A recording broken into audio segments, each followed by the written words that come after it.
Uyu musore bita Lamine Diakité ni umusore w'imyaka 22 wavukiye mu mujyi wa Bamako mu gihugu cya Mali, imyaka 22 y'amavuko. Uyu musore ari mu biganiro bya nyuma n'ikipe ya APR byo kuba yaza kuyatakira nka nimero 9 ugomba gushaka ibitego ku ikipe ya APR. Tugiye kurebera hamwe amateka y'uyu musore, turebe ese ibiganiro bigeze, ese ni igiki abafana bakitega kuri uyu musore, ese ni igiki ashoboye kurusha ibindi.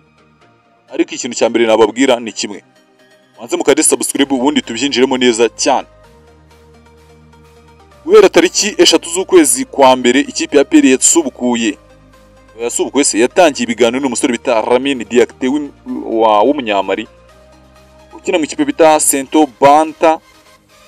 Ubungubu ni ari gukuramo imyitozo. Uyu musore nyuma y'uko ubona ko ikipe ye itari kumuha icyo bita ibyo ashaka, ari gushaka kwisohokamo kugira ngo abe yakerekeza ahandi, ikipe ya APR iri mu biganiro n'uyu musore.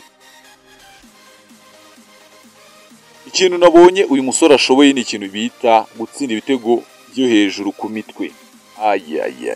Uyu musore amakuru avuga ko muri shampiyona ya Mali afite ibitego 17.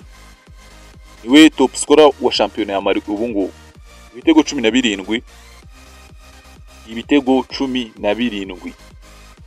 Muri ibyo bitego 17 harimo ibitego 9 by'umutwe. Urumva burya ari umukinnyi uzi gutsindisha umutwe cyane. Umukinnyi uzi gutsindisha umutwe cyane, ariko ni umusore muremure cyane, ariko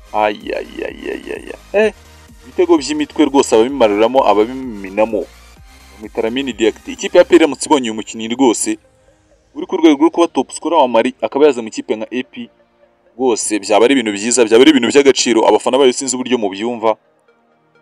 Ku myaka ye 22 aracyari muto cyane, yagira byinshi afasha ikipe ya APR nyamukandagira mu kibuga kikarasa imitutu kugira ngo ibintu bigende neza cyane. Ese icyo mbaza abafana b'ikipe ya APR, uyu mukinnyi mugendeye ku izina n'ibigwi bye, urumva hari icyo mwamwitegaho? Shampiyona ishize yabaye second top scorer, yaje mu top scorer batanu ba mbere, yaje ku mwanya wa kabiri mu top scorer batanu ba shampiyona ya Mali, top scorers ba shampiyona ya Mali. Uyu mukinnyi yifujwe n'amakipe menshi, yagiye gukora test muri Raja Casablanca ariko ntiyaza kumufata ko yese agira ikibazo cy'imvune muri test.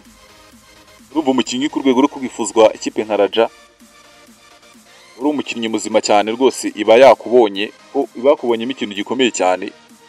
Igihe yaje gufatwa n'imvune y'umwivi bituma Raja Casablanca ifata abandi bakinnyi bandi bashya.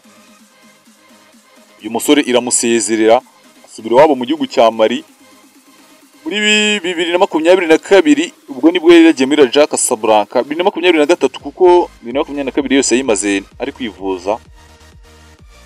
2023 ikipe bita Petro Atletico de Rwanda yo muri Angola yifuje uyu musore imutegera indege, baramujyana rwose, ariko ikipe bita Petro iza kunaniranwa nawe ku kijyanye na discipline. Discipline mvuga ntago discipline mu buzima busanzwe, ni discipline tactique, kuko ngo muri test baramubwiraga bati rwose ahangaha turi gukina one touch. Uyu musore agakora icyo bita cyo mu cyaro twita kwicengereza. Kwicengereza nibwo mubizi rwose. Uyu musore nibyo yabaga aryamyeho rwose, ikintu bita kumvira umutoza rwose ngo byari ibibazo. Nicyo kintu yapfuye n'iyo ekipe, bituma imusubiza iwabo, biramuhambiriza rwose. Baravuga bati wowe uzaza wamaje kwitekerezaho rwose ikintu kijyanye na discipline mu kibuga, rwose ntago wafafariza ikipe gutsinda, kuko n'umukinnyi ngo wicengereza. Ariko amakuru mfite, numvishe nkuru ndavuga se APR yo imuzanyemo iki? Nimba ari umukinnyi nimba yicengereza ntibinatanga umusaruro. Nsanga ibinyamakuru byara mu gihugu cya Mali bivuga biti rwose mu myaka 2 iherutse uyu musore bita Lamine Diakité ni umwe mu basore bari kwitwara neza, bari gukina, abatoza bari gukunda, yaba umutoza w'ikipe y'igihugu yaba n'umutoza wa club ye.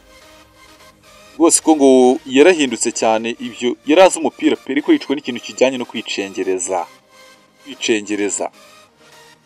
Niko tubyita mu Kinyarwanda. ariko ikipe ya APR rwose iravuga iti tugendeye ku bitego watsinze, tugendeye ku izina ufite, tugendeye kuri statistique ufite, ugomba kuza muri APR Nyamukandagira. Abafana bayo muri hera, ndashaka abafana bayo mutubwire ibigwi bye, n'ibigwi byo bita Victor Mbawoma Chukwuemeka, n'ibigwi byo bita Mamadou Sy. Nuhe mukinnyi wasinyisha, nuhe mukinnyi wakatakisha abandi bakaza arabasimbura? Ese bashyiramo Mbawoma uyu muvandimwe Lamine Diakite agasimbura n'uta Mamadou Sy, cyangwa bashyiramo uyu muvandimwe mushya akigaragaza tukamubona nawe? Ariko abafana ba PL mwanzemo ndabasaba ikintu kimwe cyo mwanyemereye ko muzajya mukora kenshi n'abandi mucyumvireho. Bambwiye ko buri kiganiro muzajya mushyira comment z'umukara n'umweru muri comment, udutima tw'umweru n'umukara muri comment. Ubwo sinzi, tubihanga amaso, fasha umwanya ngo mbashimire umukinnyi mwumvishe gute.